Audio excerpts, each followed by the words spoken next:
And throughout that, you have low peaks where the sun emits energy and high peaks, right? We're headed right now to a high peak. Now, what scientists have done is they studied this and they shown that there's a correlation between how societies interact with each other and shifts that happen, events that happen, conflicts, breathing patterns of people, right? When the sun is at higher peaks.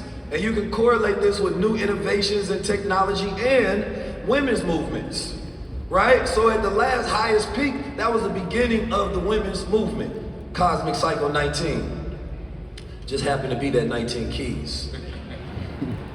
But the reason I bring this up is because when I think about local events, people are afraid. People are afraid of the government, they're afraid of Project 25, but they don't know about Cosmic Cycle 25. All of these things are just on time. When we live in this sort of age, and if I'm a melanated being, I'm not afraid of the sun. Therefore, I can absorb energy through skin conductors. But when you have excess amount of energy, the same way we kill each other in the summer, why is that? Because we have so much energy, but we don't have nowhere to put it. So we are people that constantly absorbing everything that they give us. And because we're not in connection with the cosmos, we don't even care about things of that nature. We thinking about possibly sometimes your astrology sign, but only the ones you're attracted to, or the ones your ex was, so you can stay away.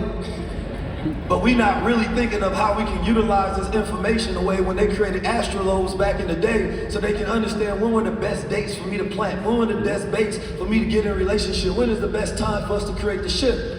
And what I'm telling you, based on my predictions and me studying this is the best time for us. This is a time where my brother was talking about the people of the sun. You know what I mean? Like, we are the people of the sun. We're supposed to operate differently. I talk about how black men have the worst health disparities on the planet, right? Like, we got the #1 in violence and disease and all these things. But what we do have, we are the #1 health advocates, #1 social community advocates. We the biggest growing platform of media, and we the #1 influencers on the planet Earth, and #1 in entertainment and physicality. The problem is, though, we haven't learned how to take all of this energy, this motion, and organize it, right? Everybody has these media platforms out here, but we're not sharing information, data, and guests so that we can grow more of these platforms. So that when we look at that top 10 list, I don't see one black American on that. Yet we're the most influential group in America. But if you go look at their audience size, they're gonna have a large size of black people who watch their content. That's something wrong. So in this age, we talked about collective reliance. So that means we shift away from independence, the I, the singular opportunity. We always thinking about what is the we in it. And if there's no we in it, then there's no me in it. I don't want to be a part of it. My brother said that you have to shift and create opportunity and solutions for the culture, otherwise you're not a part of it. Just because you can get on the goddamn beat and rap, that makes you a part of the culture? You a sucker for inviting somebody to the barbecue because they can rap. That don't make no sense. They have to be able to shift. When men come up to me, men come up to him, they come up to him, they say, you help make me a man. Because every father is a baba. Or every man is a baba, meaning father. And a father is somebody who raises you. And we're in that age where we have to be all fathers of the culture. I'm specifically speaking to black men. We not who we supposed to be right now. We not operating as universal rulers and guardians and truth tellers. We not operating as high-level protectors. Me and my brothers are, but it's just one of us. They always say, protect these brothers. Well, who gonna do the protecting if everybody's putting it off to the next? Come on now. No, you supposed to be speaking the truth with me. How you and your corporate seat afraid to speak your mind and say, I believe you, but I can't say it. Well, then fund the revolution. Because when I look at a politician, they get people to organize, fund, and strategize. So how you want a leader that you ain't even voting for? Because we know how to elect presidential leadership, but when it comes to cultural leadership, everybody got to do it by themselves. All black women know when you go vote for Kamala, you're doing it because you believe she is a black woman that's going to represent you. But when you have people that represent the culture, when are you putting your money, going and using your media app platform, flying out there to the White House, flying out there to the DNC and the RNC and saying this is the leader that's going to make the change in the world? I'm putting the onus on y'all because we doing our job. And I need y'all to stand up as the next generation of leaders. That's the shift. It's not one, it's all of us.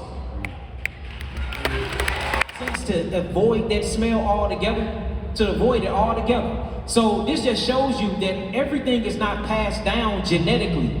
You know, you have things that's passed down spiritually, you have things passed down through minerals, through composition, everything is just not genetics. So I think if we start really, really cleaning up on that level, like what are you teaching in the household? What God are you following inside your household? Do your God look like you? Even down to the toys that you're letting your children play with. You know what I'm saying? My children are not allowed to play with toys that don't look like them. This is nothing racist, but I don't want them to grow up with an inferiority complex.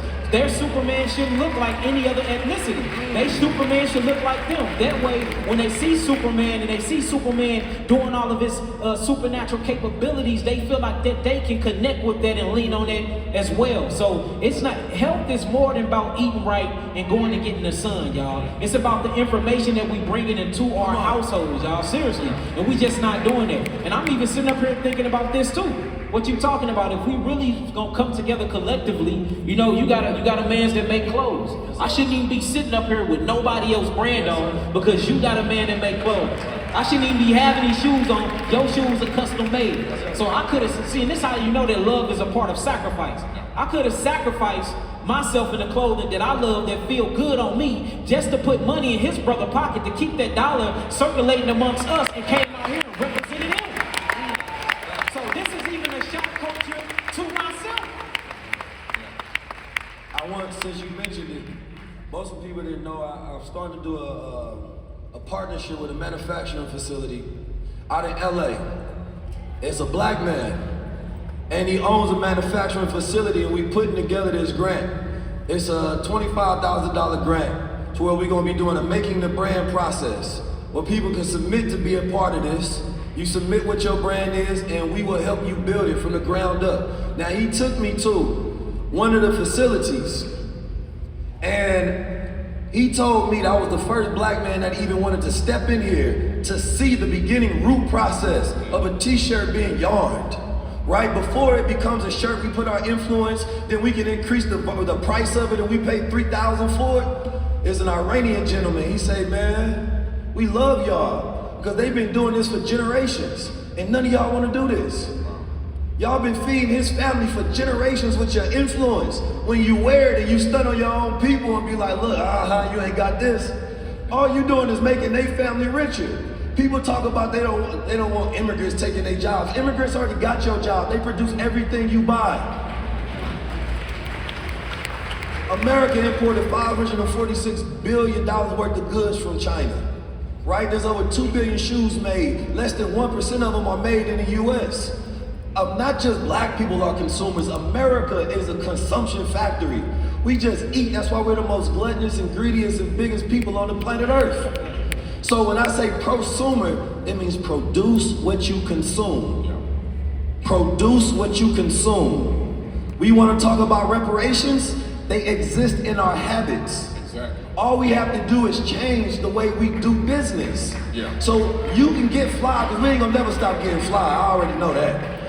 Before I try to teach you to stop buying clothes and get fly, I'd rather just make the clothes. So therefore, when I get the profit, I'm gonna build up the mental wealth or the mental health institute that helps your brother when he outside crazy. Listen, that's beautiful.